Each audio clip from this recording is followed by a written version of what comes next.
पिंपरी चिंचवड पोलिसांनी एक धक्कादायक प्रकार उघडकीस आणला आहे.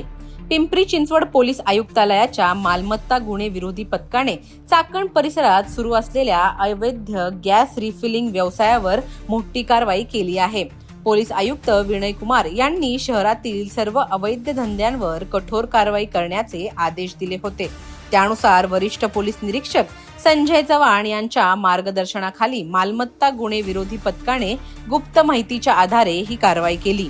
2 जून 2024 रोजी पोलिसांना माहिती मिळाली की चाकणमधील खराबवाडी परिसरात हनुमान मंदिराजवळ असलेल्या जय गणेश भारत गॅस या दुकानामध्ये बेकायदेशीररित्या गॅस रिफिलिंग सुरू आहे.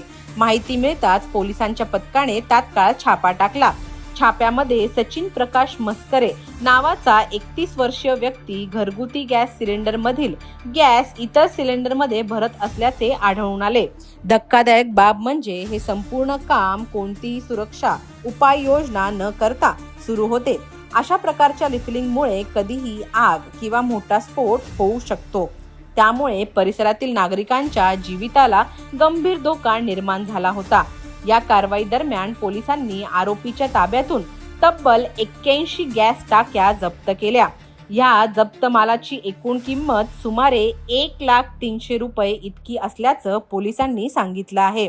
या प्रकरणी आरोपी विरुद्ध उत्तर म्हाळुंगे MIDC पोलीस ठाण्यात आवश्यक वस्तू अधिनियम 1155 च्या कलम 3 आणि 7 अंतर्गत गुन्हा दाखल करण्यात आला आहे. सध्या या प्रकरणाचा पुढील तपास सुरू आहे.